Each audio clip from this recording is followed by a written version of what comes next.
Today is the 19th of January 2019, and this is a conversation between Emilio Longo and Vicki Sullivan. Vicki, welcome to Skill-Based Art, a learning resource for art students and artist teachers. Thank you for joining me today. Thanks for having me, Emilio. Great, well let's get a start. Let me begin by introducing you. Vicki, you're a multi-award winning Australian-based contemporary realist painter who specialises in portraiture and figurative work. You're a member of Portrait Artists Australia, the Melbourne Society of Women Sculptors and Painters, Victorian Artists Society, the Portrait Society of America, and Art Renewal Centre, where you have achieved the title Associate Living Master, as well as being a finalist in the figurative category of the 2012, 2013, 2014, 2016 and 2018 International Salon. You have also been invited to judge art competitions throughout Australia, as well as Russia and France. Currently, you work from your Pomegranate studio, which is located on the Mornington Peninsula in Victoria, Australia. Now, you grew up in Sorrento, which is situated in Victoria. I understand art has fascinated you right from the beginning. In fact, your grandmother on your mother's side was into art. She was an illustrator who encouraged you to draw when you were a child. Was she working in the realist tradition herself? Yes, very much so. Yes, she did landscape and portraits, mainly pastel portraits, but oil as well, and definitely lots of landscapes in oil. Sure, as lovely. well. Great. And did you see her a lot during your childhood? A lot, yes. Yeah, great. She lived in Maidstone, but they had a holiday house in Sorrento, so they used to come down every fortnight and school holidays, and we'd all have lots of family barbecues and go to the beach a lot together, and very, very close family. Fantastic. It was fun. Great, sounds great. Now, did she offer you any course of instruction during her time?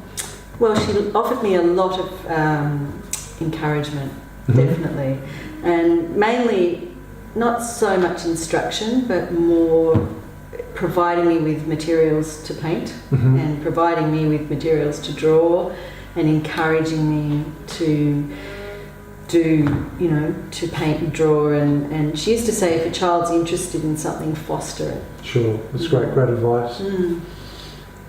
Now, what were some of the things that you drew or painted in your childhood? Horses. Horses? Wow. Yeah, I was horse obsessed. But, why in particular horses? I had horses since I was 4. I had a little white pony called Pugsley. He used to throw me off all the time. And then later on I had another horse called Phantom, and then another horse. So yeah, I was very horsey. And back then, a lot of kids in Sorrento had horses. You could ride horses along the beach and up the main street, and it was really quiet, and it was like having your own car. Sort of, you could get around, go and see your friends on your horse. Sure. And what age did you start drawing? I remember drawing when I must have been about 3.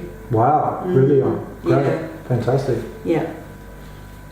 During your youth, you became drawn to realist painting that you encountered, which you thought were magical. Now, this compelled you to want to learn how to paint like that. Now, how exactly were you introduced to the realist tradition? Probably through my grandmother and through seeing galleries and seeing books on artists. Sure. And paintings of, realist paintings that I saw. I suppose that's really, Was there any in particular artist that you remember seeing? Oh, I've always loved the Heidelberg School, yes. Impressionists, and they were probably my main influence, I suppose. They were sort of the first ones who I really sort of got to know as the school of painters, and they were so famous all over Australia. Sure. Probably Hans Huyssen as well. Great. Very traditional Australian landscapes. And very realist, impressionist, but realist in the realist tradition. Sure. Fantastic. Yeah. So Heidelberg School were early influence. Yeah, definitely. Great, fantastic. Moving into your secondary education, you studied art during high school, and at age 16 you heard of Frankston Technical College, which was a school that would allow you to focus on art more intensely. You would come to study there for 2 years full-time between 1979 and 1980 while simultaneously completing your general secondary studies. I understand the program gave you a broad exposure to the visual arts. Can you provide an overview of your time there? That was fantastic. That was just gold, finding out about Frankston Tech, and I was going to Rosebud High School, and it was so great to escape Rosebud High School and just do art all the time, and a few other subjects as well, but focusing on art, which was where my head was. And we did drawing and photography and painting and illustration and sculpture and ceramics and life drawing. It was a huge range of subjects, and so you got a broad look at all the different mediums to work with, got to know your different materials and different techniques, and that was very skill based. Great. Which was great, but it was also getting us ready to go to university, which was conceptual based, which I didn't really relate to. So I sort of got all disillusioned and became a potter. I mean, I loved doing pottery, but I really had wanted to be a painter, but realist painting was really frowned upon. So, you know, I just, ended up doing pottery, majoring in pottery when I really wanted to be a painter. Sure. I got sidetracked by the education system. Now, in order to create some context, during the 1980s in Australia, as in numerous other countries around the world, realist art was frowned upon, as you mentioned, and skill wasn't considered a relevant component of art making. And here you are in the middle of all this, with a yearning desire to learn the traditional craft of painting. I imagine this would have been frustrating. Can you reminisce back to those early years and share some of your experiences regarding the pursuit of realism? Well, I was just muddling along on my own for a long time and not really getting very far. And then I heard about the McClelland Guild of Artists, which has been going for over 100 years at the McClelland Gallery. In fact, one of my good friends, Heather Ellis, the sculptor, her mother trained there. Okay. And her mother, and Heather is 80, so her mother trained at McClelland Guild. Wow. So I'm really glad it was recently saved, because it was under threat of closure, and it's had a reprieve. So hopefully it will stay open. I think it's so important to encourage that sort of thing. And anyway, I had a great teacher called Brian Armstrong who won the Alice Bale. And he was magnificent, and I did a lot of landscape with him. So I went there for 4 years, just once a week, but it was fantastic. And then I would come home and try and practice what he taught us. Sure. And then Brian became ill and left the area, and so then I was muddling along on my own again and looking for a teacher, and I was saving up to go to Europe because I'd always wanted to travel, and so I saved up and we did some home exchanging in Europe, and off we went, and we were in Venice, and there was a gallery there with a painting in it, a realist figurative painting, and it was magnificent. And I went into the gallery and got talking to the lady, and she said, "Oh yes, this is Ramiro Sanchez's art, and he's trained at the Florence Academy." And I'd never heard of the Florence Academy, and so I looked it up and learned all about the Florence Academy teaching the realist traditional old master methods, and I was just like, oh, I want to go here. How am I ever going to get there? Because, to leave Australia and go and live there for, it was a 4-year course. I didn't know how I was ever going to be able to do that, but I thought, right, I'm going to go and save. So I came home and started saving up.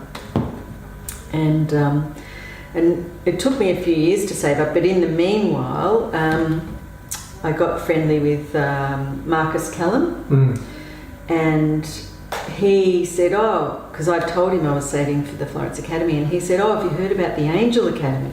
And I said, no, I haven't even heard of that. And he said, look it up. He said, if I was going anywhere, I'd choose the Angel Academy because I really liked the standard of work there. And he said, you should check that one out as well. So I did, and I thought, oh, I really like the standard of work there too. And anyway, so I decided that I liked it a lot, and it was a smaller school, and I liked that as well. And so I saved up and enrolled, and I mean, I saved up, I could afford one trimester. And how long is a trimester? 3 months. 3 months, yeah, sure. Yeah. Okay. Because you can only really stay unless you have a residency visa, you can only stay 90 days in the Schengen area. Okay, right. As an Australian. And I didn't really find it easy I started looking into getting the whole residency thing, but I thought, no, if I'm only really going for just under the 90 days, I'm better off just going and doing my 3 months and not going through the whole palaver of the bureaucracy, because you have to go up and down to the embassy and get all these things signed in Italian, and wow. It's really full on. And anyway, it was just easier to go on a tourist visa and stay the 3 months and do it that way. Sure. Although, because you're only there for 3 months, you are paying tourist rental, which is a lot more than if you were resident there, you know, but them's the breaks. Sure. If you can't afford a year, you can't afford a year. So anyway, so that's how I ended up finding out about Angel Academy and getting off. Great. Now you've moved ahead quite a bit in the story, but I'd like to do is just backtrack a little bit. So again, we're talking about the sort of realist scene in about 1980s in Australia. So the cultural repudiation of realism resulted in disillusionment and led you to study ceramics, as you mentioned, instead of painting at Gippsland Monash campus for a year in 1981, followed by 6 months in 1984.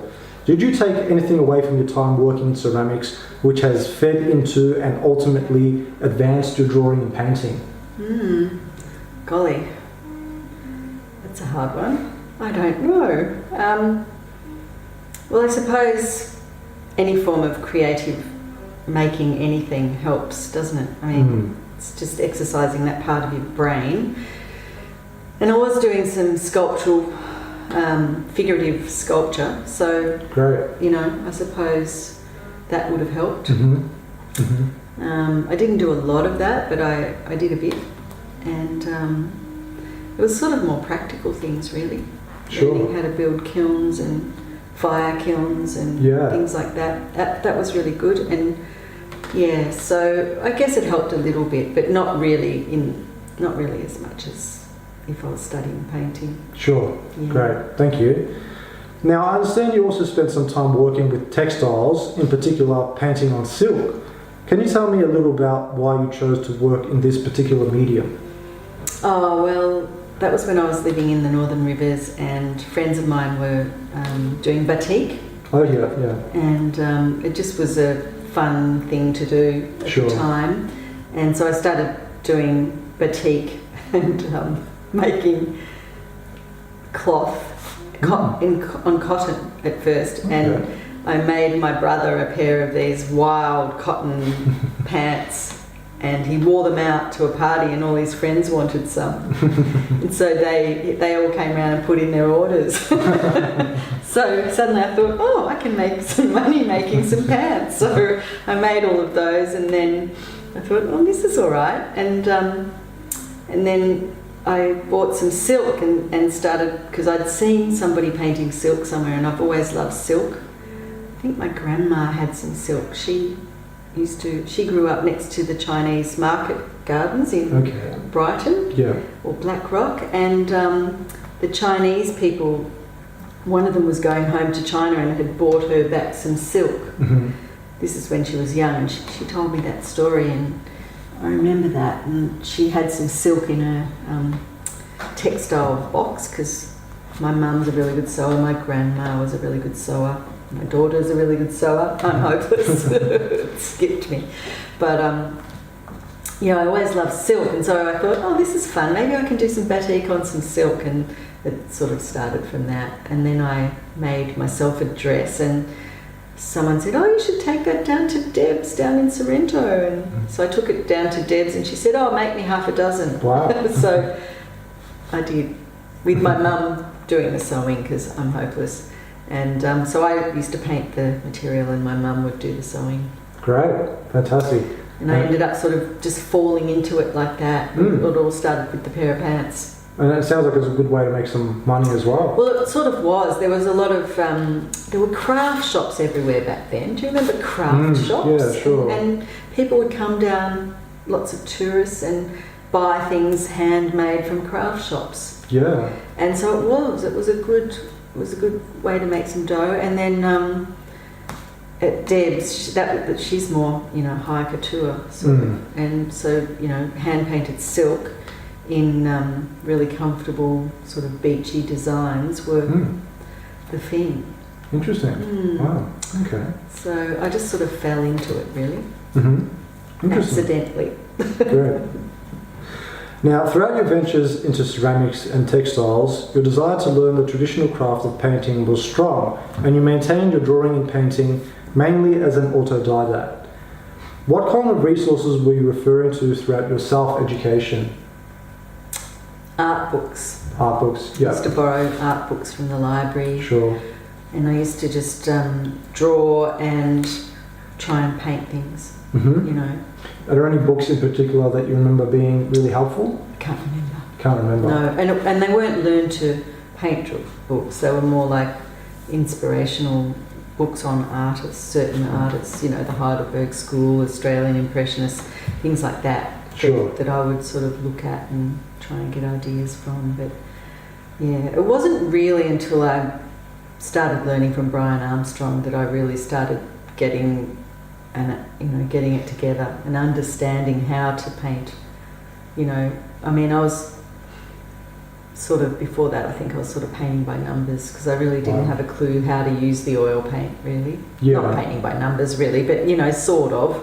I was just sort of doing a design and colouring it in, not using paint as paint is supposed to be used. Yeah, sure. Of. You sort of start to understand a little bit more about the physics of paint, perhaps. Yes, probably. Yeah. Yeah, and colour. And colour as well. And the silk really helped with that, the colour, because I was mixing all my dyes. Sure. So you learn how to mix every different colour under the sun, and that has really helped me with my mixing of colour with oil paint. Great, fantastic. Yeah. Interesting. Yeah. Okay. Now, also during this period, you would come to meet your future husband, Michael, who too was a ceramicist. Can you recall the moment that you first met? Well, someone had told me that I'd gone to live up in the Northern Rivers, and I was pregnant with Emma, my daughter, and a friend had told me there's a guy living down the road who was building a kiln, and they said, "Oh, look, you're into ceramics, you should see Michael and ask him if you can, you know, make some pots in his kiln and help him build the kiln." And I thought, oh, okay. And I was really, really shy. And I think I rode my horse up there. And I said, "Oh, hello, I'm Vicki. And I just wondered, I've been studying ceramics and I wondered if I could come and make pots in a kiln and make, you know, help build the kiln." And he said, "Sure, as long as you don't tell me what to do." And he has to keep reminding me, he reckons. Great. Yeah. Lovely. So that's the story of how you first met. Yeah, and then I started, you know, going up and helping with the kiln, and we ended up trying to fire it a few times, and yeah. And so we were friends for many years before we got together. Sure. Great. Now, did Michael share your views concerning the obsolescence of the realist tradition? Well, Michael was a bit of a painter himself, and he was more of a conceptual painter. But, you know, he's fully supportive of what I do, and fully supportive of, you know, my search for learning how to paint realistically, and yeah, so he's fully supportive. Very nice, lovely. Now, whilst reading about some of the things Michael does in order to free your time so you can paint, I've come to learn that he's a very decent man. You've been with Michael through thick and thin for 21 years, and he's persisted to be supportive of your painting, doing everything from the cooking to running errands and maintaining your home whilst you paint in your studio. This is a very selfless act. He sounds like a real gentleman and he must really love you. Now, this kind of support is important for an artist, for if their day was taken up by dealing with all other kinds of responsibilities, there wouldn't really be any time left to paint.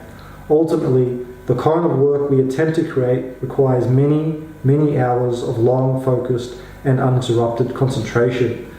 Do you think you would struggle to maintain your work if it wasn't for Michael's help?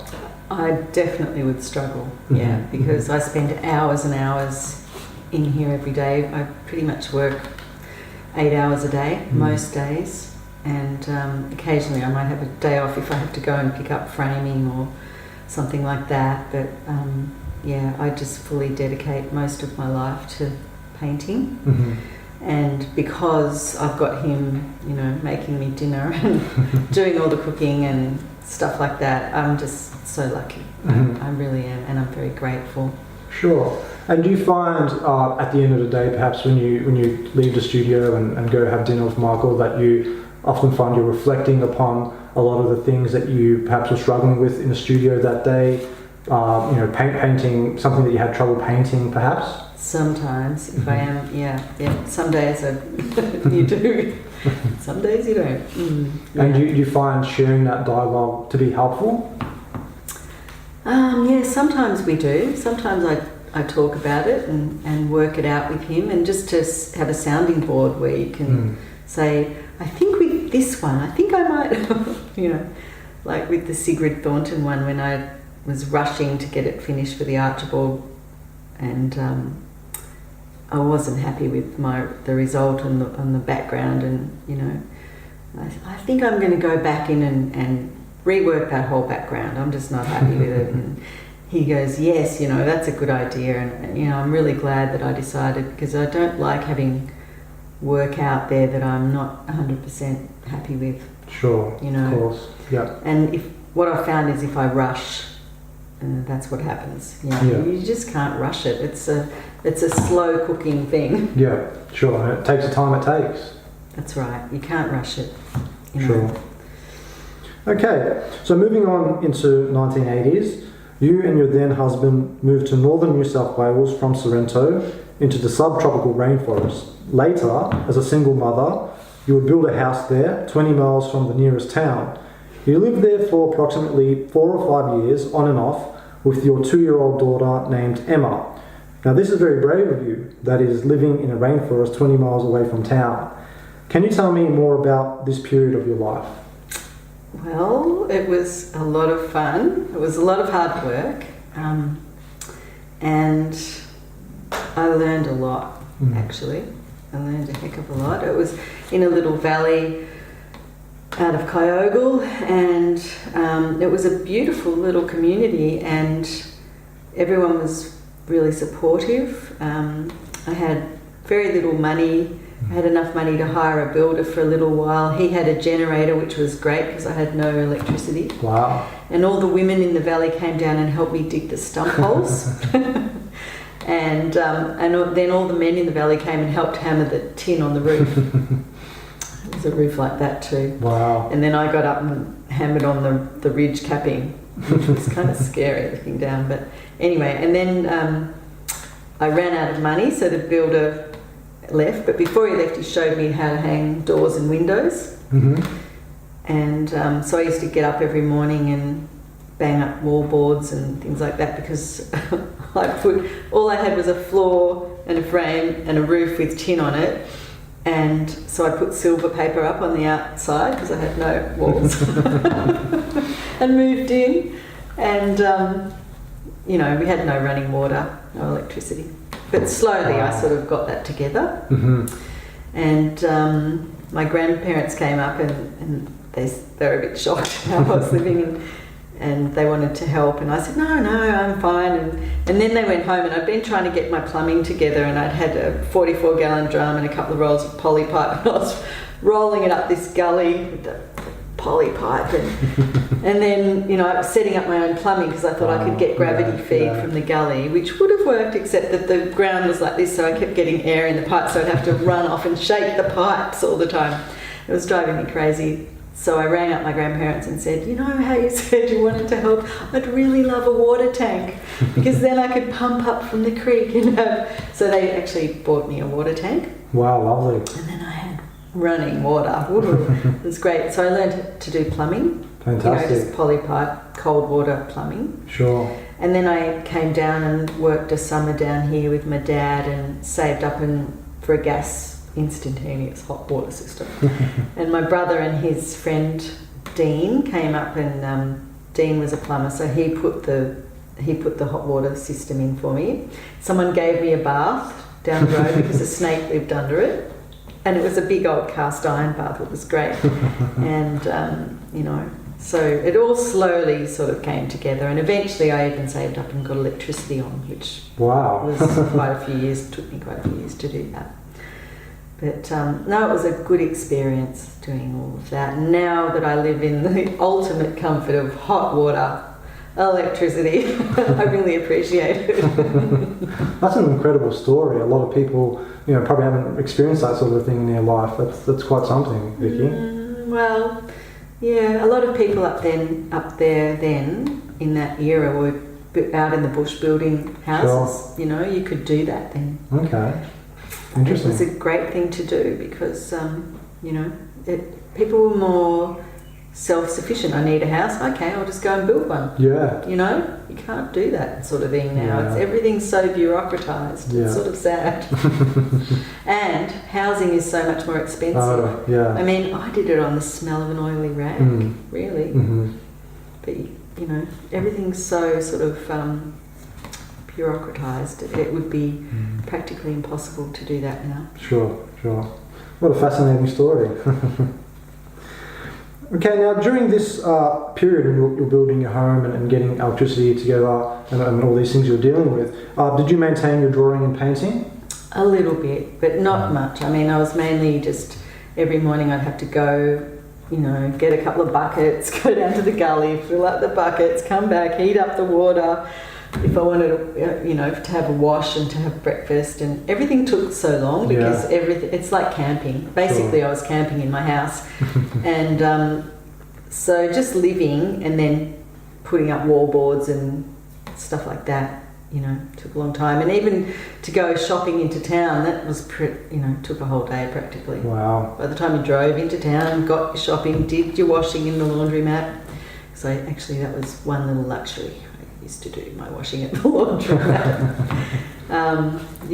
It was a long day, and then you'd come home and have to go and get more water and get firewood, and I don't know. It just took a long time, so I didn't get a lot of time for painting. Sure. I did a little bit, but not nearly enough. Sure.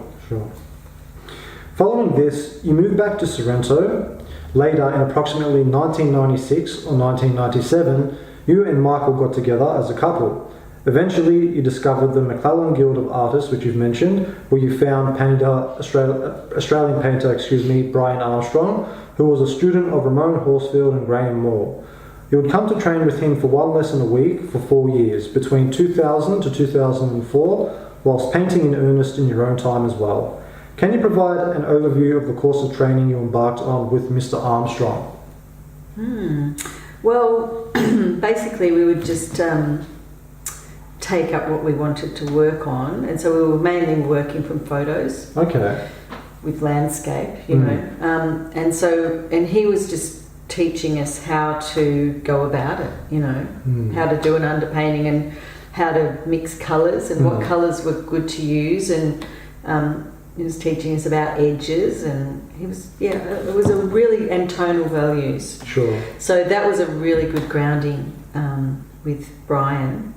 And then later on with Fiona, who really was great with teaching, the Meldrum method and the tonal values, which was perfect as a grounding to go to Angel Academy, because I already had all that tonal stuff down. Great. Lovely. Did Brian ever set specific exercises for you, or was it just whatever you brought in? Whatever we brought in, Okay. And he would just So you bring in what you wanted to do, and he would just help you do it. It sounds like a very open curriculum. Oh, it was. Yeah, totally. Great. Now, after Mr. Armstrong left the guild, you found another Meldrew teacher named Fiona Bilborough, who was trained in the Max Meldrum method of tonal realism via John Balmain. Can you describe the methods and principles of the Meldrum school of tonal realism? Well, Meldrum based his theory on the Velasquez method. So basically, he wrote a whole book called The Science of the Optics. So it's all about how you see. So when you're looking at something and focusing on your focal point, everything else around it is soft and blurry, and what you're focusing on is crisp and clear. So if you use that in your painting, basically he had like a level of priorities, whereas tonal value was your biggest priority. And so it was tone, edges, colour, or drawing first, and composition, because you have to set up your thing, your still life or whatever, or your person that you're painting. And then getting the drawing right is important, but then when it comes to the colour, it's tonal value over colour. You can flirt with colour a little bit, but you can't flirt with tonal value, because tonal value is what gives you the realism, it gives you the form. Sure. And so that was a really good grounding, because it's basically the old master method. Fantastic. And it seems like that was what you're really looking for. Yes, absolutely. Yeah. Great. Yeah, so with Brian I mainly did landscape, but then when I went to Fiona, we started off training with still life. Great. And Fantastic. then from there into portrait. So you get all your tonal values figured out on the still life, which was great, and then get into portrait. Sure. Good. Portrait's basically the Rolls Royce. It's the trickiest thing. Now, you would come to train with Miss Bilborough for a total of 6 years, from 2009 to 2014. How did Miss Bilborough's training build on what you had already gained through Mr. Armstrong? Well, how did it build on it? Well, basically it was based on tonal values like Brian and edges. It was all the similar things. And Fiona had won the Bilborough the year after Brian. Wow. Okay. Yeah, so they were both fantastic painters. I was so lucky to meet both of them. And she was really good about getting me to how to set up my palette, and using one brush for each tone and colour, keeping my colours clean and clear, and that really helped me actually to stop me getting muddy, and just so many things she taught me actually. And it was more of a stricter curriculum in a way, sort of. I mean, we could bring what we wanted to work on and get help, but it was sort of in a more formal environment, I suppose. And setting up our own still life and then working under lights, and it was a bit different to working from photos. Sure. And that was good. Working from life was a priority with Fiona, and I'm really glad that I did that, a lot of that. And sometimes I would be able to round up a sitter as a portrait and paint a live person as well. Great, fantastic. Not often enough. Yeah. It's hard to get those people to sit. Great, and it sounds like Fiona's curriculum was a lot more disciplined and structured than what Brian had to offer you. Well, different. A little, it was different. I mean, they're different people. And one was landscape and one was still life. And I didn't do still life with Brian because the facilities weren't set up there for that. Sure. So I suppose it was partly because Fiona's studio was so well set up for teaching with the lights and everything. It was it was great to have both of them as teachers. Fantastic, lovely. In 2009, you discovered the Angel Academy of Art in Florence, Italy. Can you recall how you initially found the Angel Academy? Now, you've touched on this a little bit. With Marcus, Marcus Callum. who's getting quite famous now, and he's a really talented painter. He told me about the Angel Academy, and he said that's where he would choose to go. And I hadn't heard of it. I'd only heard of the Florence Academy. And so I looked into it, and I ended up at the Angel. And I'm really glad I went there. There's a couple of different reasons. One, it was a smaller school, and for me that was really good for my personality. I found that like a big family. It was good. And the other thing was that the Angel Academy teach comparative measuring, and with Fiona I'd already done sight size. And the Florence Academy do sight size, which is great. It's a great method, but it was great to add another tool to my tool belt, which is comparative, which is much more versatile than sight size, I think. But to have both is really great. And meeting Maestro, he is so good. And you learn so much. Just every word that comes out of his mouth is a pearl of wisdom. It's fantastic. And Jared as well is a fabulous teacher. And James Tucker was my drawing teacher, and he was fantastic. And then when I went back for my second trimester, I had Julia Bucarelli, and she's a wonderful teacher. I mean, the teachers are just fabulous. I couldn't speak highly enough. Wow, lovely. So when you heard about the Angel Academy, was your first point of contact to get onto the internet and check out the website? Yeah, fantastic, great, good. Yeah, because it's a long way from Florence to go for a look. Prior to this, you took a trip to Venice with Michael, where you encountered the work of Angel Ramiro Sanchez, who is the principal instructor of the Advanced Painting Program at the Florence Academy of Art, Florence campus. Mr. Sanchez's work resonated with you deeply.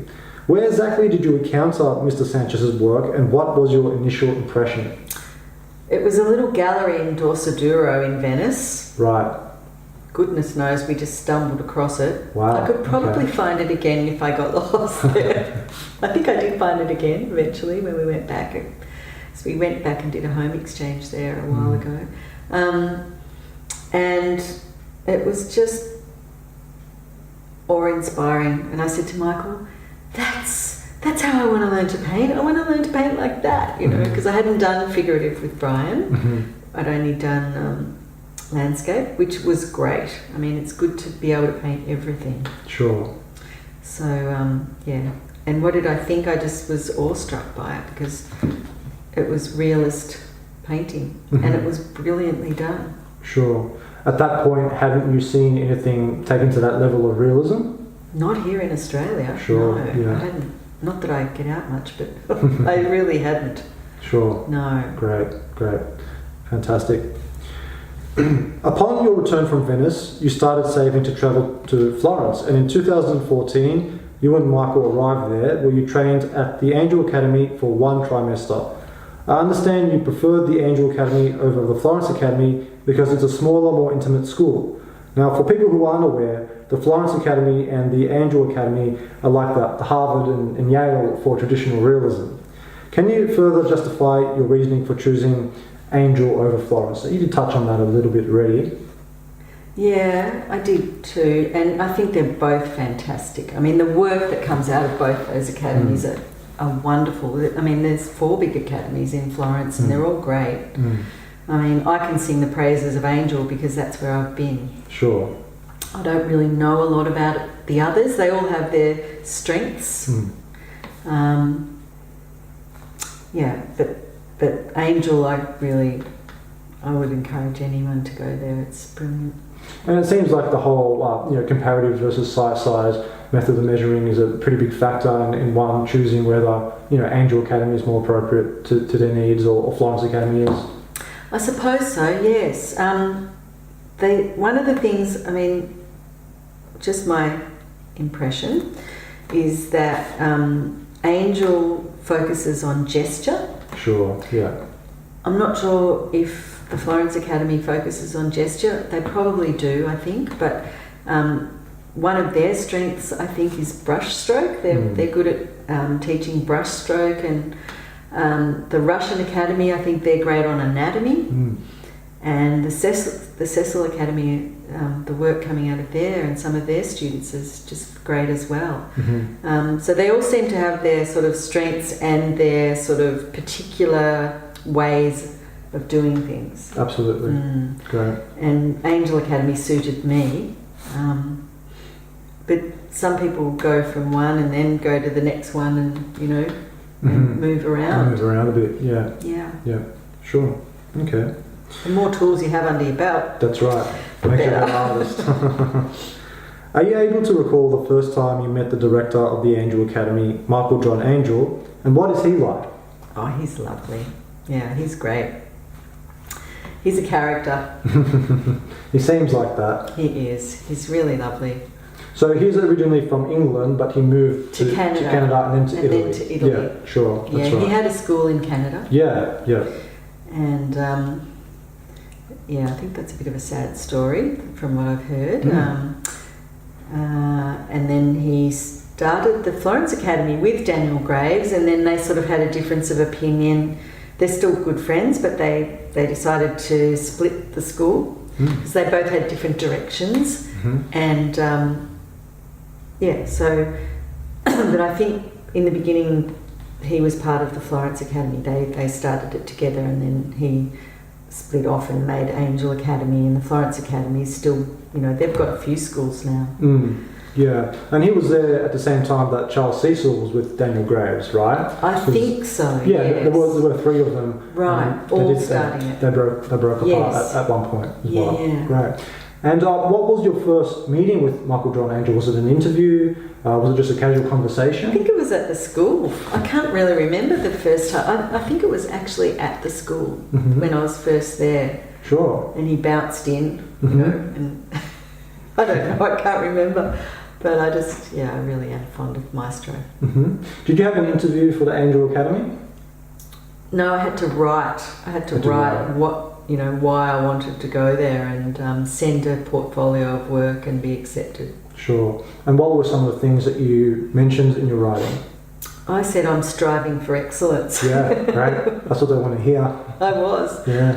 And, you know, from the standard of work of the students, especially the graduates, I mean, it's just incredible. It is. Great. Fantastic.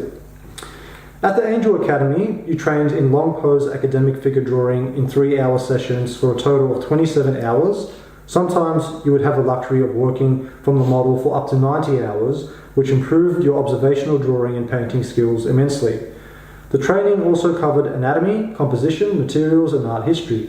I understand gesture is an integral part of Angel Academy's figure drawing program. Can you explain Angel Academy's method for drawing the figure?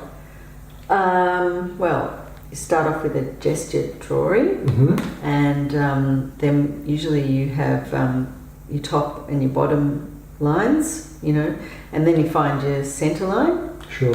And then you work out your halfway points and your quarter points, and find where those points are on the body. Great. And then using alignments and measuring your halfway comparative measuring. You just work out where everything is, you know, shoulders and hips. Sure. You know, which angles the shoulders and hips are on. Using the pit of your neck as your gravity centre, or the back of your spine. And, yeah, that's sort of... So that's interesting. You start with the gesture drawing first before you just a little gesture drawing in the corner. Oh, in the corner. Just in the corner. Right. Just to sort of get the feel of the gesture, so that you're looking at the gesture and understanding that's the gesture and getting a feel for the gesture. Yeah. And then you go into your starting the actual drawing. So you're establishing your topmost, your bottommost, furthest left, furthest right. Well, I usually sort of mark in my top and bottom and my centre line. Yeah. And then you start with your gesture drawing in the corner, and then you work out your halfway points, and usually I have them marked on my thing, and then I find where they are on the body and use that to work out where everything else is. Sure. Fantastic. Great. And using the centre line, the pit of the neck. Yeah. Lovely. Great. Every Monday at Angel Academy with Mr. Angel, time was dedicated to the study of composition and design. You found these classes very beneficial. Can you provide an overview of Mr. Angel's approach to teaching composition and design, which are essentially the components that comprise picture making? Gosh, it's a bit hard to sum up in one little sentence, but because every week he would bring in a new exercise, you know, whether it's the planes of the head or the composition, setting things out. And he would be emailing us things all the time to be thinking about and working on and practicing on and, you know, getting ready for. And, you know, we'd have, you know, prime your canvas at this sort of Campitura, ready for this, and bring this photo to work from.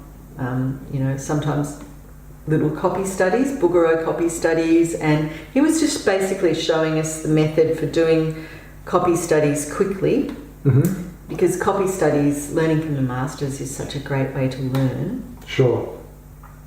How to, and then you can, you know, use those methods that you've learned in your own work to do your own work. So absolutely, it was a different way of working than I'd learned with Fiona, because Meldrum method, basically, we would do the whole background in the tonal colour that the background was, and then we would rub, so we would do the darks, establish the darks, and then rub out the lights, and then go in with local colour and rub that out.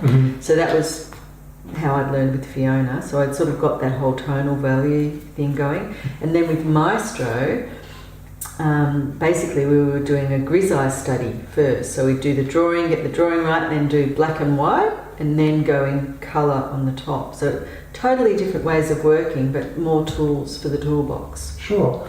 So you mentioned the word there, grisaille, Vicki. So some listeners might not be familiar with that term. Do you mind just defining what that term is? Oh, it's basically a black and white tonal study, or it can be brown and white tonal study. Fantastic, great, thank you. Now I understand that Mr. Angel has been working on a book, or he's close to finishing it on composition and design. Do you know anything about that? He's still working on it. He's still working on it? Yes. Okay, great. Do we have... I'd love to finish it. I don't know how far away from finishing it is. I know that he's got lots of information to go in it. I mean, he's so full of knowledge. Sure, okay.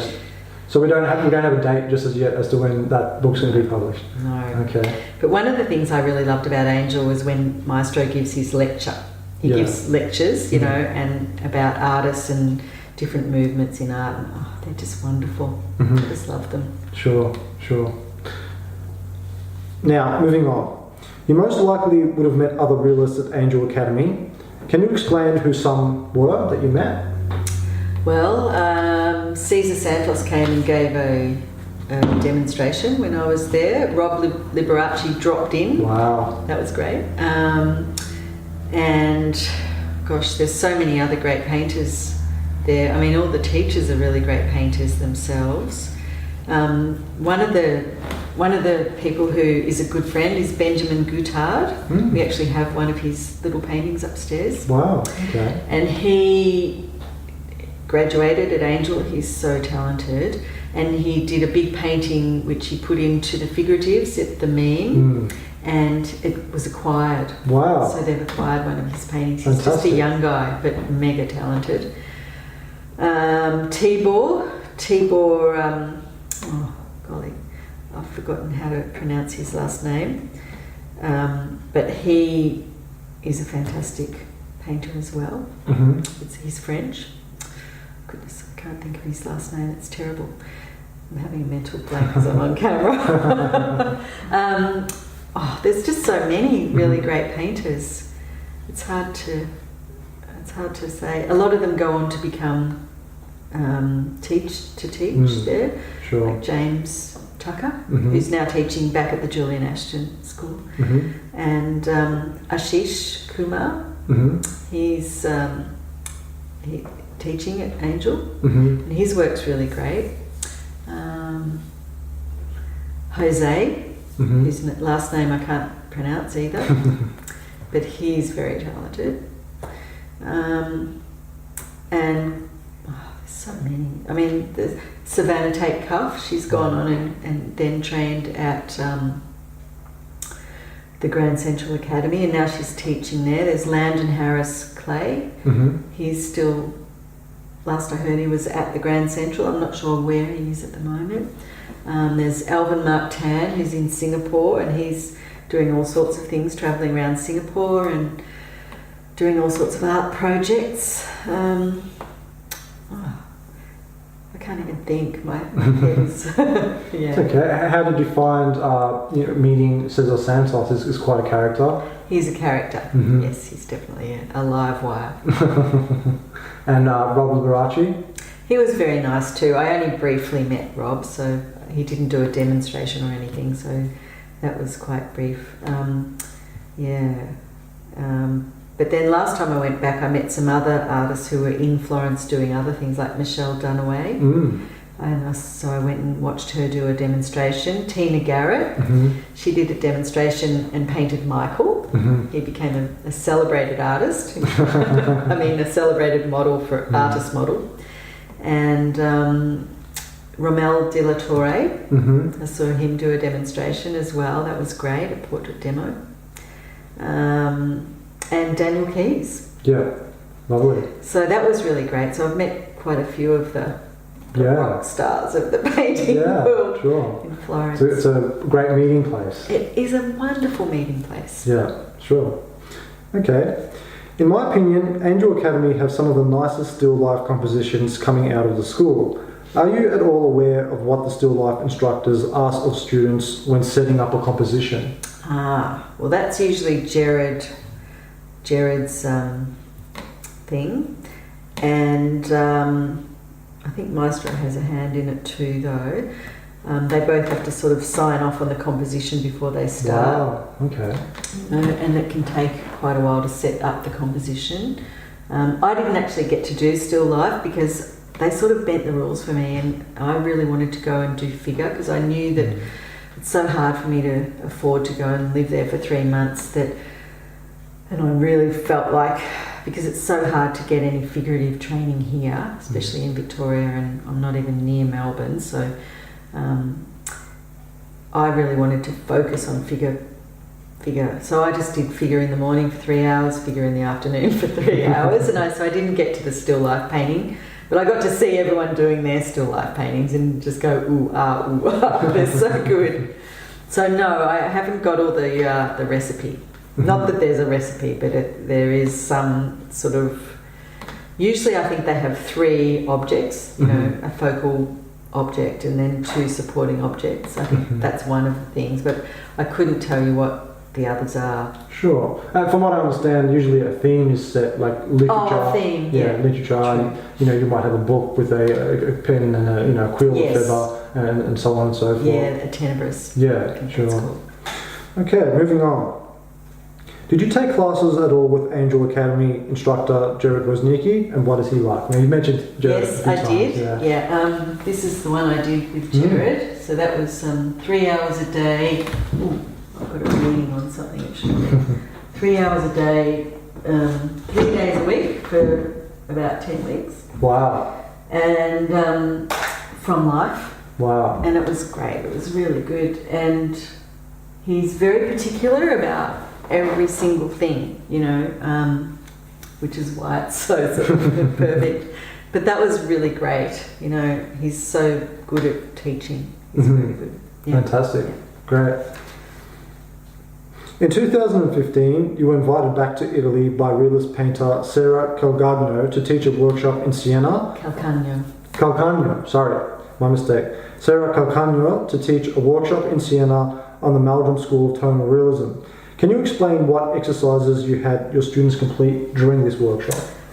Well, I basically took photos of some John Longstaff portraits, and we did it was 4 days, and so we spent 2 days on one portrait and 2 days on another, and it was just learning the rub-out method of tonal realism. So basically do the background, rub out the lights, going with local colour, rub out the lights, and then, get the edges right. And it was basically just learning that method, which is a very quick way to establish your underpainting, and really, it worked really well. she did a really good job too. Now she's doing training with Roberto Ferri and Giorgio Dante. Wow.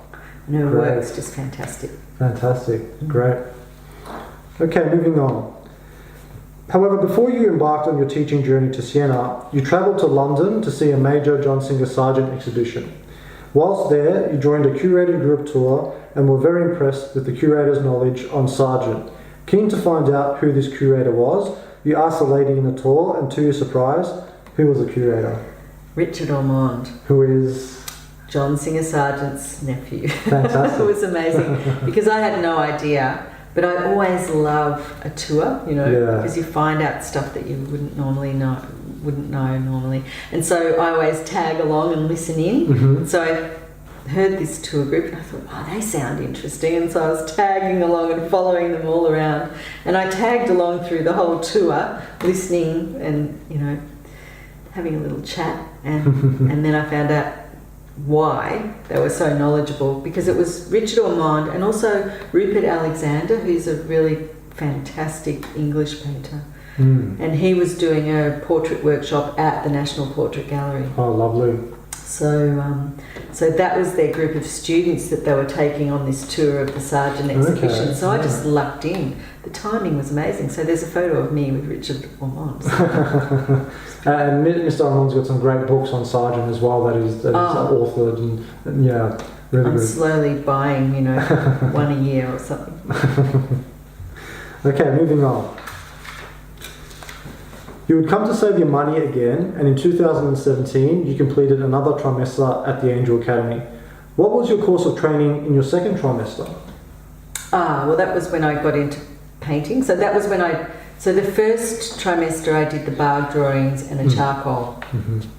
And that was just all about learning your medium, but really training your eye and learning the method, you know,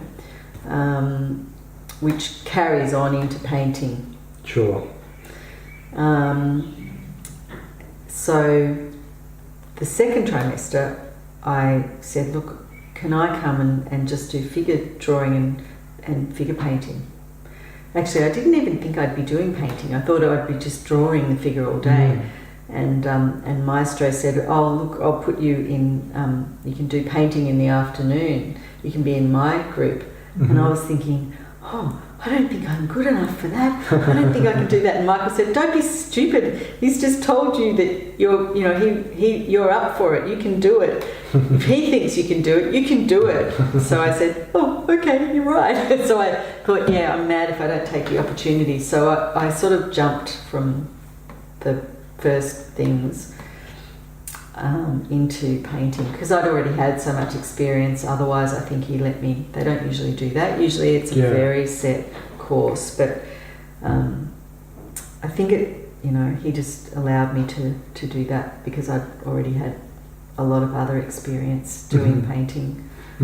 Well, I'm really glad they let you do that because from what I've heard, it is really strict and you're not really allowed to move ahead before you've really got a good grasp on the principles that are affiliated with that particular exercise. Yeah, I think, I was a bit worried when the other student said, so what year are you in? I was like, well, I felt a bit guilty. But, they're all young. I'm older. Did you find that you were still making discoveries and were improving technically after your second trimester? Oh, yeah. Yeah? Fantastic. Totally. Yeah. And also, because I was drawing and painting from the figure every day, my eye just got really much better. And when I got home, the first few sort of life days, because I hire a model once a month and do life painting here with a group of painters, and I just found it was so much easier and I was doing so much better, but I must admit I've slipped back since then. It's like exercising a muscle, I think. Sure. It did help. Yeah, of course. And as painters, our most valuable asset obviously is our eyes. So I suppose I just wanted to ask, how are your eyes at this age? They're getting old. They're getting old. I have to wear glasses now. Yeah. Which is annoying. And in fact, it was very difficult because at the Angel Academy, when we were doing portrait, because you're not like normally I would do portraits sort of sight size, so I'd be this far away from the model, but because the model was sort of over there you couldn't really see the little details of the face, so we were using binoculars. When you've got glasses, you've got to take your glasses off, put your binoculars up, take your binoculars down, put your glasses back on. By the time you've done all that, you've forgotten what light and angle you're meant to be doing. But apparently there's binoculars for people that wear glasses. But I didn't know that. Okay. And yeah, my friend Jackie Grant, she's got some. So that way you can just have your glasses on, pick your binocs up, put them down and draw. That's interesting. Yeah. So there you go. That made sense. If I had have known that, I would have got some. Reminds me of David Casson. He uses binoculars sometimes when he's drawing from life as well. Yeah, right. Yeah, well it helps. I've heard that the working methods of the preeminent 19th century painter William Adolphe Bouguereau are held in high esteem at Angel Academy. Did you notice this during your training there? Yes, definitely. Yes, Bouguereau is very held in high esteem. There's Bouguereau prints as you walk up the stairs. And why is that so? Why do they hold Bouguereau in such high esteem? Well, because he was brilliant. Not many people are as brilliant as Bouguereau. Sure. You know. And he's very gestural. You know, he knew anatomy and he knew how to push the gesture. And that's kind of what takes it to the next level, rather than just do it, you know, as it is. If you can push it that little bit further, and some people can, like look at Rob Liberace, he can push that gesture a little bit more and he uses his knowledge of the body to be able to do that, whereas a model may not be able to hold that pose. He understands how to make it look, you know, that little bit, stretch it, but not make it unbelievable.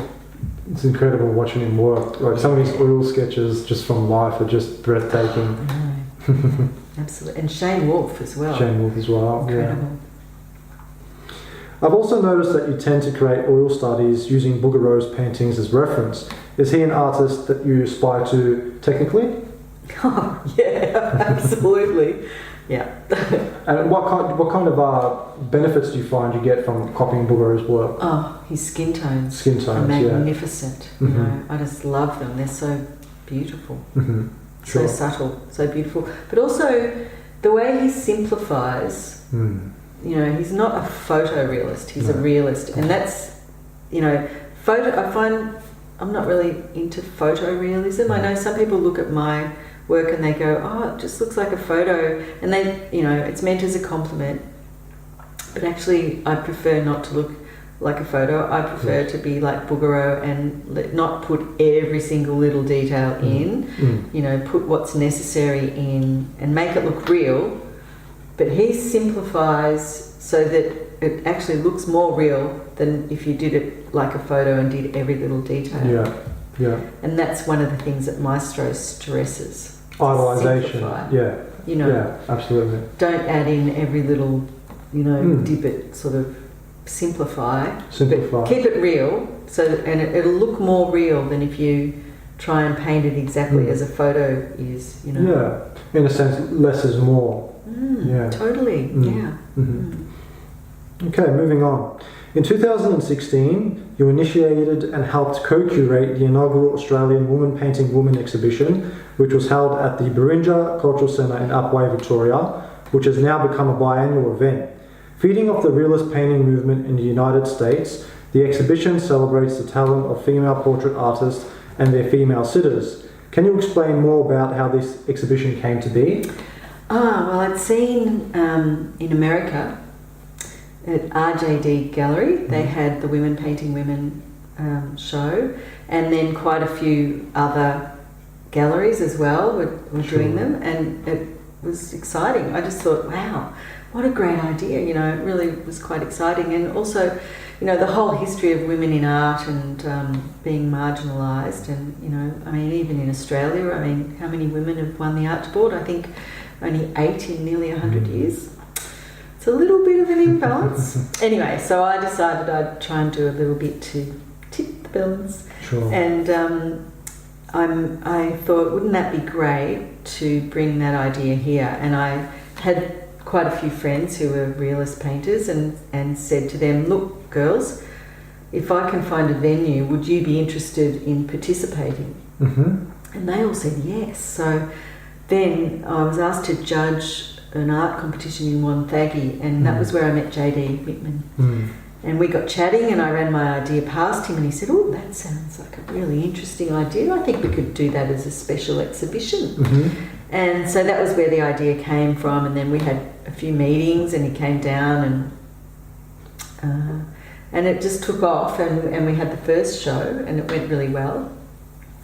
And then we decided to do it as a biennial thing. Lovely, fantastic. But I also got in contact with Alia El-Bermani and Sadie Valeri and Diane Faisal, and asked, because they were the originators of the ones in America, and I asked them if they would mind if we used their idea, and they said that would be great, but you know, we would ask that you would perhaps mention us in your press, and which we did. So fantastic. that was great. And then I ended up last year, one of my paintings got into the Women Painting Women, Men Painting Men exhibition at RJD Fantastic. Gallery in the US. So that was pretty amazing. Great. And what painting was that? Bliss. Bliss, that's right. And just for listeners who aren't aware of the painting, it's the African American female with the afro, right? Ethiopian Australian female. Ethiopian Australian, okay. Yes. with the afro and the orange background, is that right? Yeah, fantastic, great. Okay, moving on. Also in 2016, you had an exhibition at Mornington Peninsula Regional Gallery with your former mentor Fiona Bilbrough titled Portraits, Sullivan and Bilbrough. What was the experience like exhibiting work with your former mentor? That was great. It was really good. Fiona's a really good friend, and I really respect her. She's taught me so much. And her work is brilliant. And she did the most amazing portrait of Rosie Batty, and apparently it got a lot of, because we had our exhibition on, and we were sort of in a side area of the gallery, and in the other room was the Salon de Refuse, and people had to vote for the People's Choice. Well, some of the people voted for hers, and she got quite a lot of votes. And we weren't even in the Salon de Refuse, so that was pretty good. But her portrait of Rosie Batty is awesome. And it really sort of stood out, I think. And yeah, it was great. We had a great time. It's interesting because, I mean, you were obviously Fiona's student, then all these years later you get to a point where you're kind of at the same level as her and you get to exhibit alongside her. Yeah, different, but our work is quite different. Yeah. Fiona is much more loose, and she's great at brushstroke and everything, and I'd love to be more like that, but I'm not. I'm sort of learning to accept, well, this is how I am, and I've just got to sort of not try and be something that I'm not. Sure. I mean, you know, and not everybody, you have to sort of accept that not everybody will like your work, but some people will. And so, you know, you just have to find the people that do like your work. Sure, absolutely. That's good advice. Yeah. Great. In response to learning the traditional craft of drawing and painting, you're noted in saying, quote, "It takes years and it takes full dedication. You have to give your life over to it," unquote. I agree with this statement. Can you elaborate on just how hard you've had to work to get to the level you're currently at technically? Just every day. Every day. All day. Every day, all day. Practice, practice, practice. Sure. Yeah. Sure. Like a musician. I mean, you know, the great musicians, they practice for hours and hours every day, and, you know, I really am striving for excellence, so I really want to practice a lot, and that was the great thing about having all these teachers and then going to Angel Academy, is that rather than struggle along on my own with bad advice from myself, I'm getting good advice from good teachers, and that lifts you up to the next level. Absolutely. You know? Absolutely. Great. Even just that last part of that quote, you have to give your life over to it. I mean, that's so true. It has to be held in your mind as something that you really want to achieve to get to that good. I mean, I'm talking to the level of mastery. You know, you really have to work at it every day. And do you find it always enjoyable? No, not always. Not when I'm struggling. I love it, but yeah, sometimes I really do struggle on certain passages that, you know, or certain things, and I get frustrated with myself. But you know, I'm just going to keep pushing through and I want to keep learning for the rest of my life. Absolutely. Great. That's good advice. To be a lifelong student of painting is a good attitude. You can never get good enough, can you? I mean, not in one lifetime. I don't think so. You need 10 at least. 10. Yeah. With a young body to go with it too. Your studio is 8 meters by 8 meters, and this size allows you to work on 5 to 6 paintings in rotation whilst waiting for drying time. How do you facilitate such a process? For instance, do you have multiple still life setups scattered around your studio and specific areas allocated for figurative work? No, mainly, well, I have different stations, but I don't have the still life set up. If I'm working on a still life, I'll work that still life until it's finished. Sure. Because usually I always use fresh fruit or flowers, so you can't stop. You can't stop and work on something else. You just have to go for it on what you're working on. But with the if I'm working from photographs, which I often have to with people, then I just have them set up on different easels, and while they're drying, I just rotate them. And if I'm in a hurry for them to dry, I use my car as my solar oven. Wow. I put it in the car and drive it out into the sun. Because it stays like a constant warm temperature and it dries quicker. That's really good. I never thought of that. Yeah, it works really well. You've got to keep it flat though, because sometimes if I put the big ones in, if I haven't got something flat under them, they'll get a bit bowy and I'll have to bow them back a little bit. So, it's good to have something flat under, make sure they're flat when you put them in. Great, fantastic. Moving on. You're a successful portrait painter and have had the opportunity to paint several famous Australians. When working on a portrait commission, you often invite your subject to your home for lunch in order to get to know them in a relaxed and comfortable atmosphere.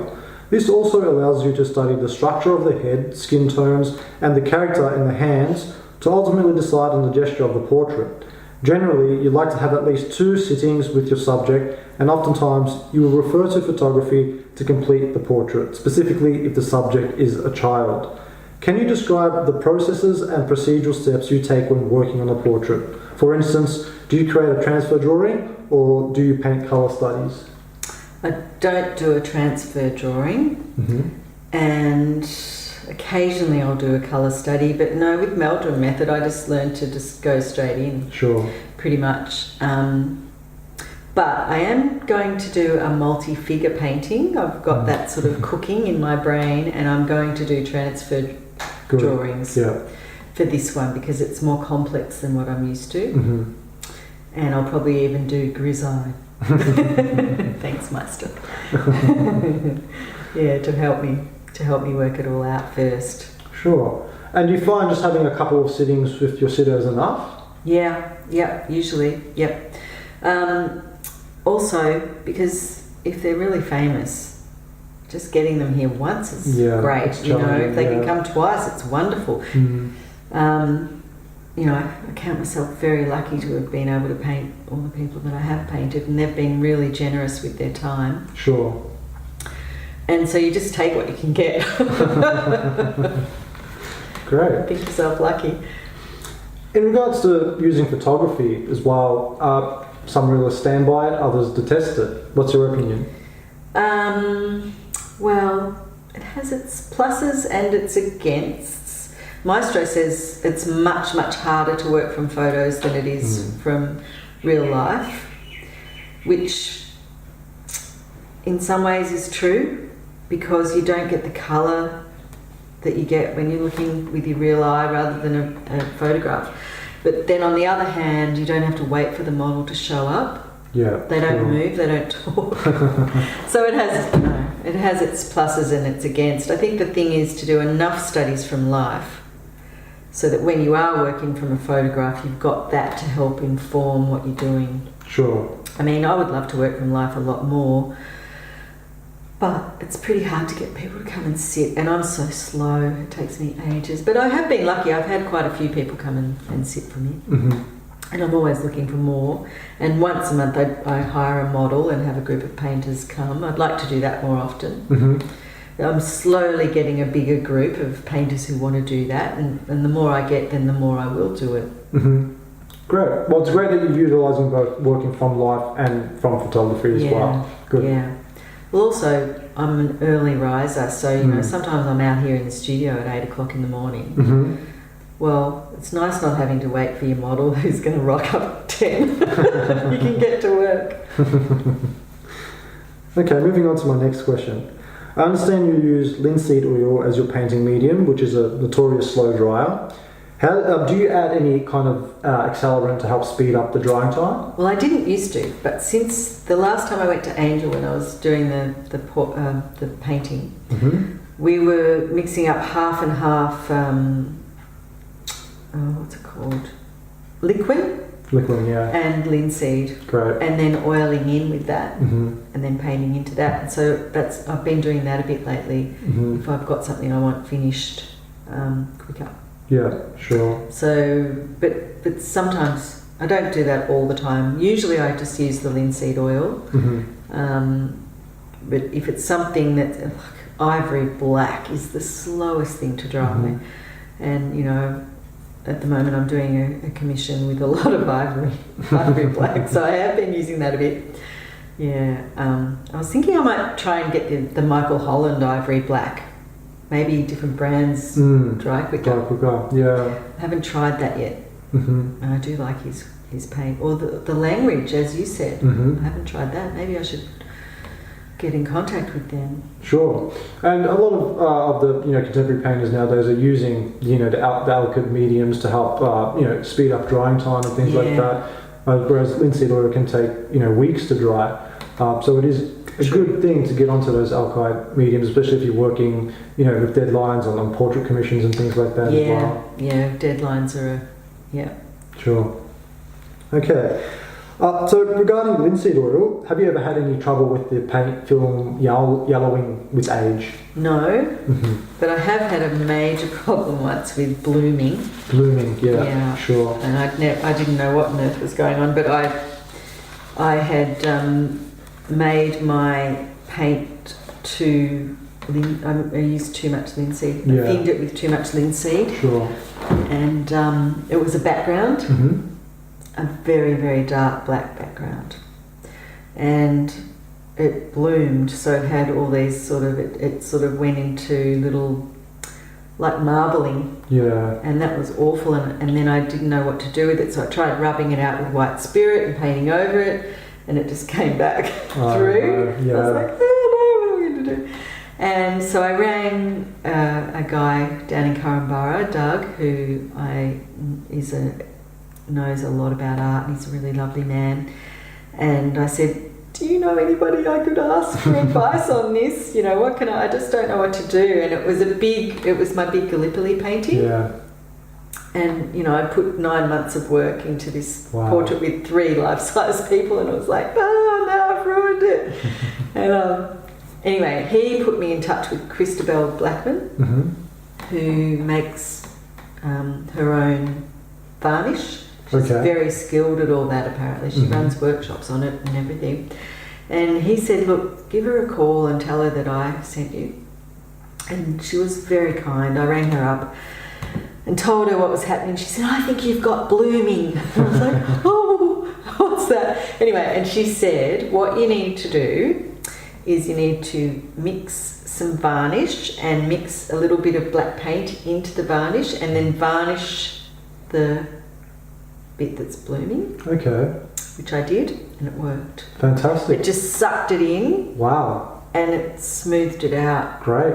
After, because I'd tried about 3 times. I tried even sanding it off, and it just kept coming back like mold or something. Yeah. It's horrible. But it fixed it, and as you saw, you can probably see there's a spot on that painting where I tried to sand it, or where I ended up painting it a bit thick, and it's trying to paint over it, that you can see brush marks from the reflection.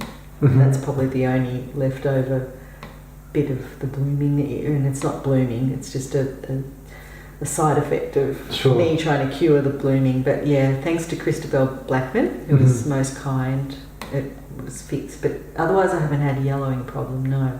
Great. Just blooming, and now I'm really careful not to mix too much. Fantastic. Yeah. Good. Well, it's good that you worked through that problem. But you know, it always happens on the really big paintings. Yeah. The really important ones. bits. Never happens on a study. Sure.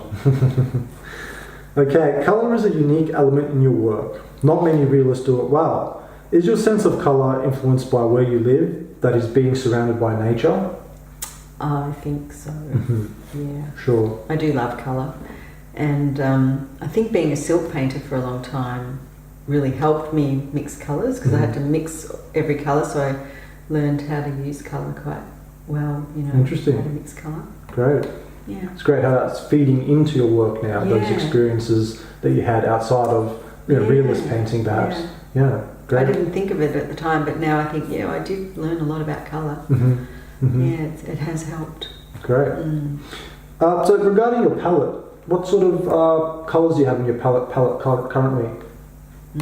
I've got a few different palettes. So sometimes I'm using the Zorn palette, pretty much, but with raw umber. Sure.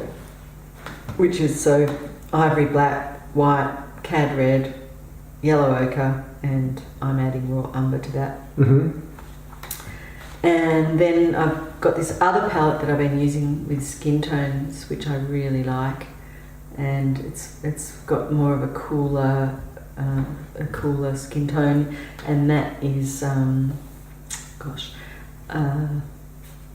ultramarine blue, using Viridian and alizarin for my black, and then cad red deep, cad red ordinary or medium, cad orange, cad yellow, cad lemon, and white. Okay, interesting. And I'm using all of those, and that's a really nice palette as well. So there's sort of my main two go-to palettes. Fantastic. And then with the flowers, I just kind of make it up as I go, depending on which flower and what colour I can see on the day. Great. It's good that you have a variety of different palettes depending on your subject as well.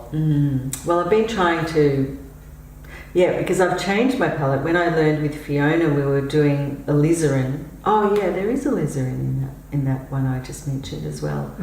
Oh yeah, I did say alizarin and Viridian, didn't I? Yeah. Okay, so but when I was learning with Fiona, we were using alizarin, cad red, yellow ochre, white, and black. So and I said yellow ochre, didn't I? Yeah. So it's sort of changed to a cooler sort of palette now. Sure. Okay, great.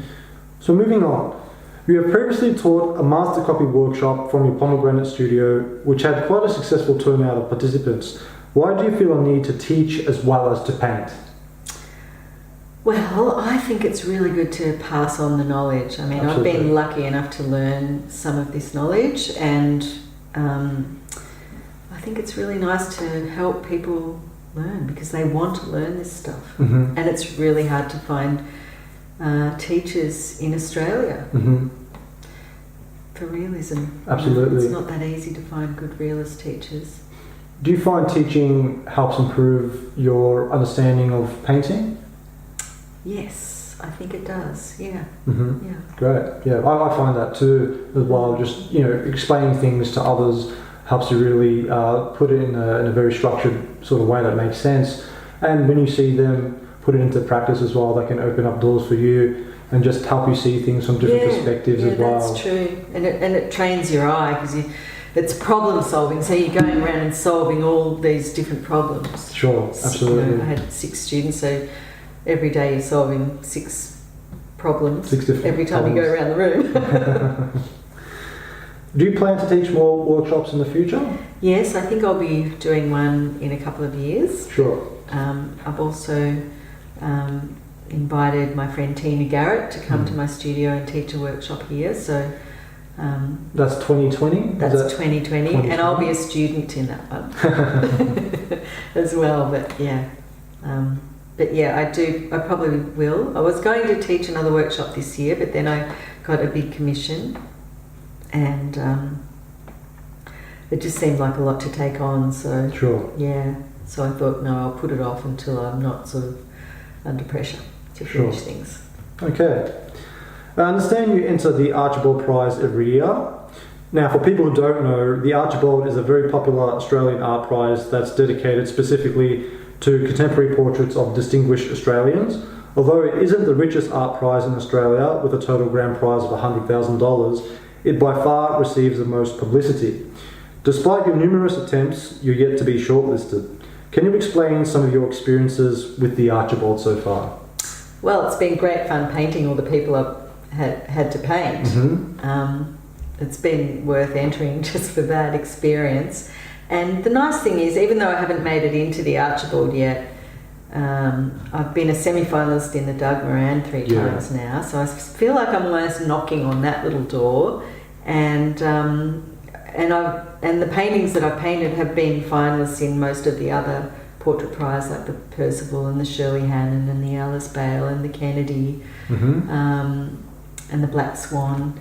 So even though they haven't made it into the Archibald, they've gone on into other areas and made it into other big national exhibitions. So I'm pretty pleased about that. Fantastic, good. And keep trying, because maybe one year will come around and you will get shortlisted. I'll keep trying.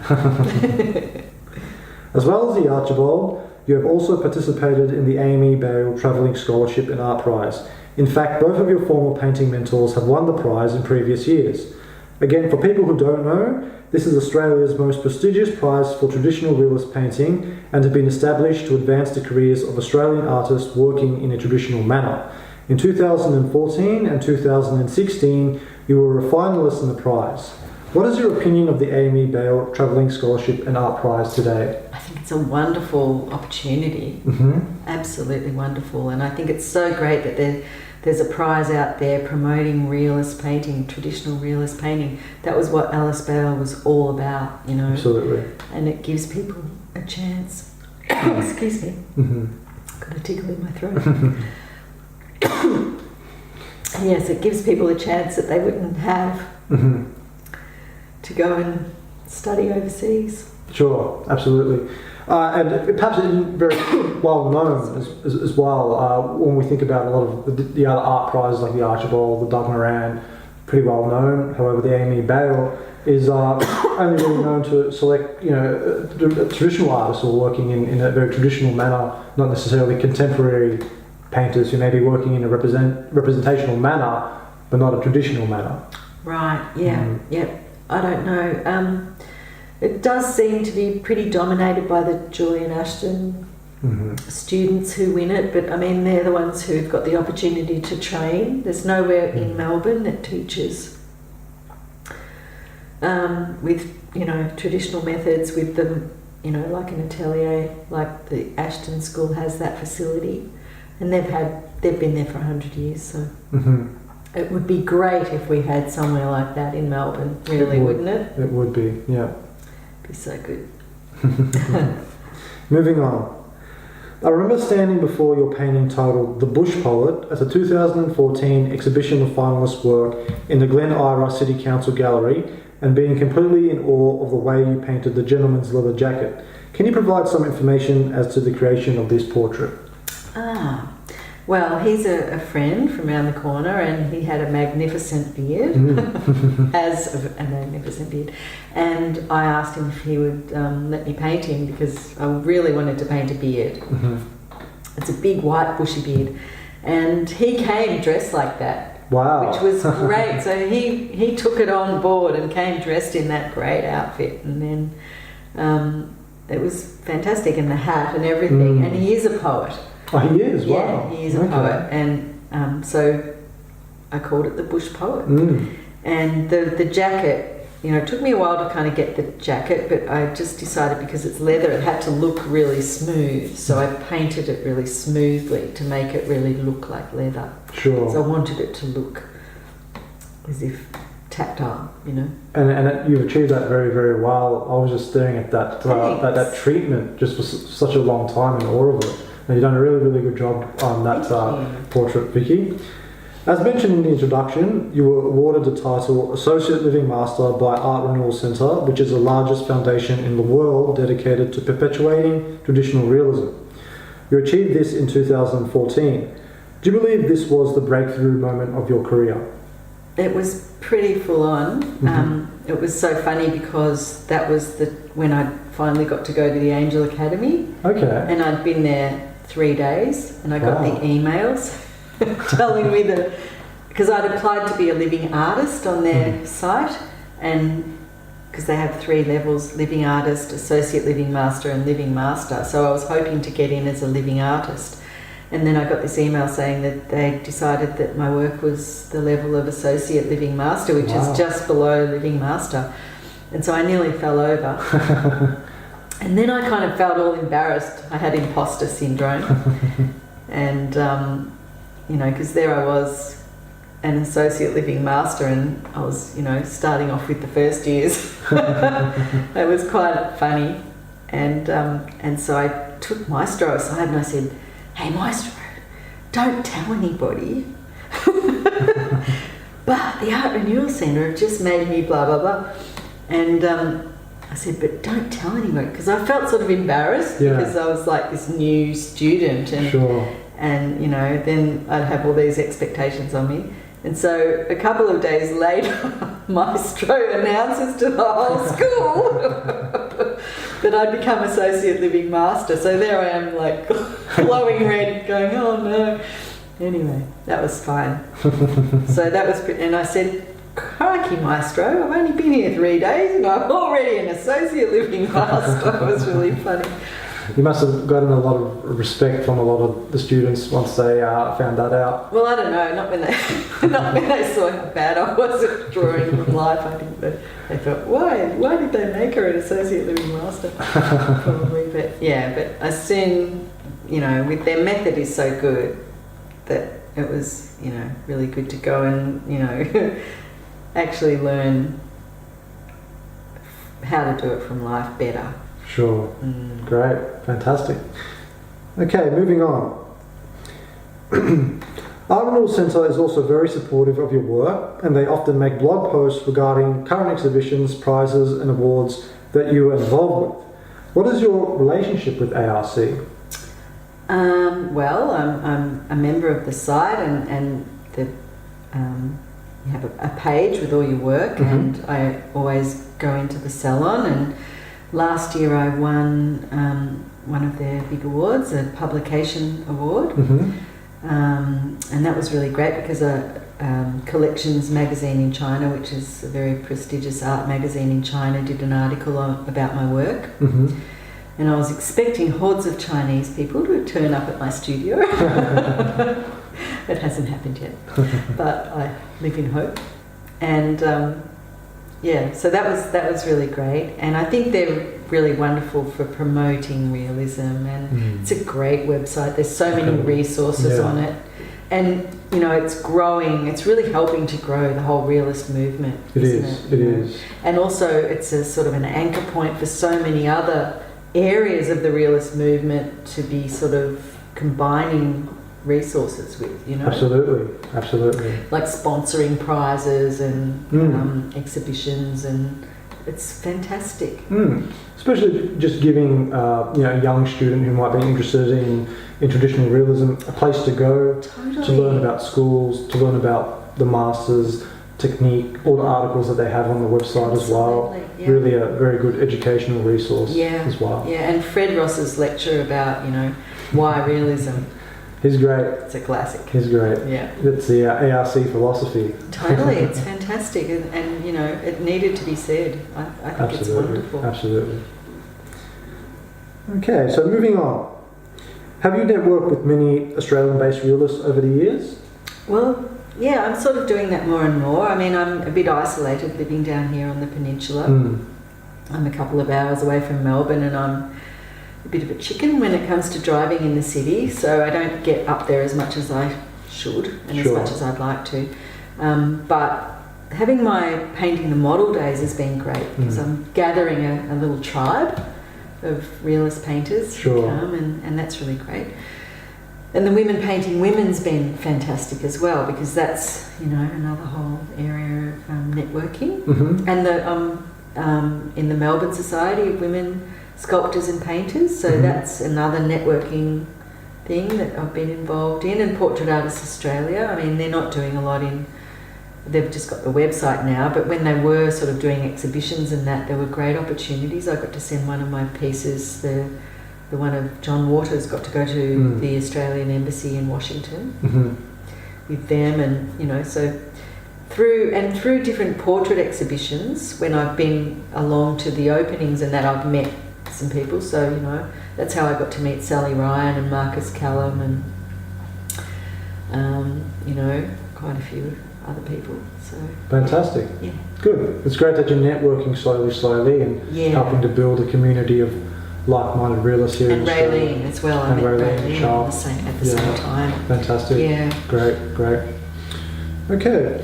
In conclusion, social media has been instrumental in helping contemporary realists of our tradition to connect and share current works in progress, as well as providing a forum to discuss technicalities and a deeper meaning behind works created.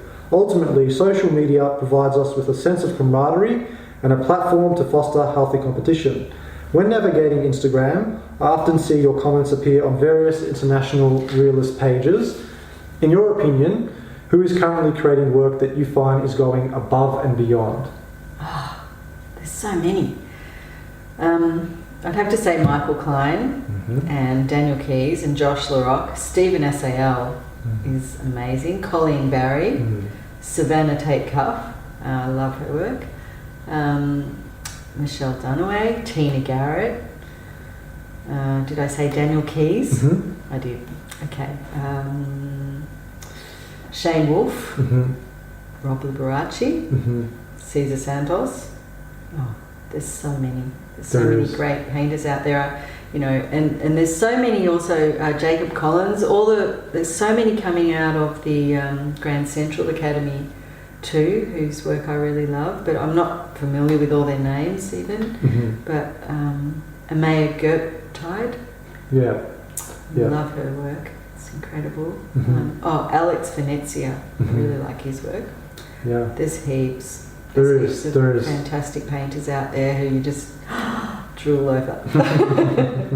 And it is incredible how Instagram gives us that, you know, that community, that sense of community of where we can, you know, you can get on there, you can comment, you can see the latest works created by some of the leading figures in it. Join in workshops and absolutely doing workshops and be informed and up to date with what everybody's up to. Yeah, as well. That's right. Great. How does that fit into your day? Do you find that when you take breaks from painting, you go onto Instagram and just see recent posts that have been updated? Yeah, sometimes, mainly in the morning when I get up while I'm having breakfast, I do all my emails and stuff while I'm eating my breakfast, and then come down to the studio, and then maybe at lunchtime I'll have a quick flick through, and then at night when I'm watching television.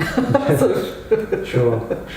Because usually at night I'm so tired from having my feet, you know, being on my feet all day. I sit there with my feet up, got a recliner chair like an old lady, and sit with my feet up and watch TV. That's my zone out, because I've been concentrating hard all day, so I just want to zone out. Zone out a little bit, yeah. But I've been watching a lot of Sister Wendy and lots of YouTube stuff. There's great lectures on there from different museums and it's great. And universities and things. I've been really loving all that. Yeah, there's some really good channels, you know, regarding even art history and things like that. That's what I mean. Help with the education of the tradition as well. So it's really good. And as well, the great thing is all free. You know, YouTube, you don't have to pay for it. So the only thing is, down here, our internet is so bad that sometimes my YouTube won't work because it's so slow. And when there's a lot of tourists that come down, and we're about 1 kilometre away from the nearest internet box, so we're like at the end of the pipe. Okay. If it was water, we'd be getting a drop. So, you know, it's quite a lot lately. I haven't been able to get it to work because of that. And I must say, I'm a bit cross with the Liberals for not giving us decent internet. But anyway. Well, hopefully it gets better. I wish. One day when we get fibre to the node. Okay. Vicki, it has been a great pleasure speaking with you today. Thank you for sharing your thoughts concerning the tradition in which we stand for. I've admired your work for many years, and I look forward to seeing your continued development into the future. Is there anything else you would like to mention or perhaps revisit before we conclude any exhibitions or workshops that you have coming up? Gosh. Oh, I've got one coming up at the Meme in Barcelona. Yeah. I've got to paint 2 paintings in 2 different exhibitions at the Meme, so I'm really excited about that. And what are the titles of those paintings? One is Girl in a Red Robe, Okay. and the other one is, oh gosh, I've forgotten. That's terrible, isn't it? I'm having mental blanks today. It's been a long day.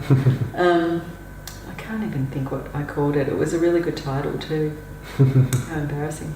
But anyway, one's the Art Libre exhibition, Sure. which opens in July at the Meme.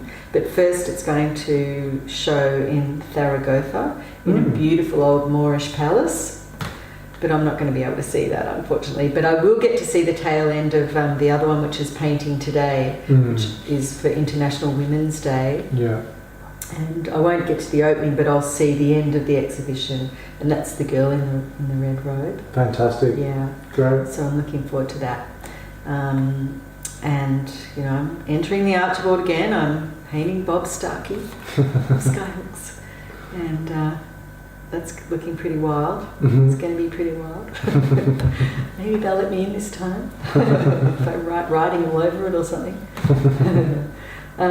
Yeah. Keep painting, and thanks very much for interviewing me, and good luck with all your endeavours. No worries. Thank you very much, Vicky. Thanks once again for your time. It's been really, really great speaking with you and visiting your studio and seeing what you get up to. And I wish you all the best with your new Archibald entry. I hope you get shortlisted, and I hope you win, to be honest. But yeah, it's been a great pleasure talking with you, and I hope to catch up with you again sometime soon and see what you're up to with your work. So thank you very much for your time. Thank you.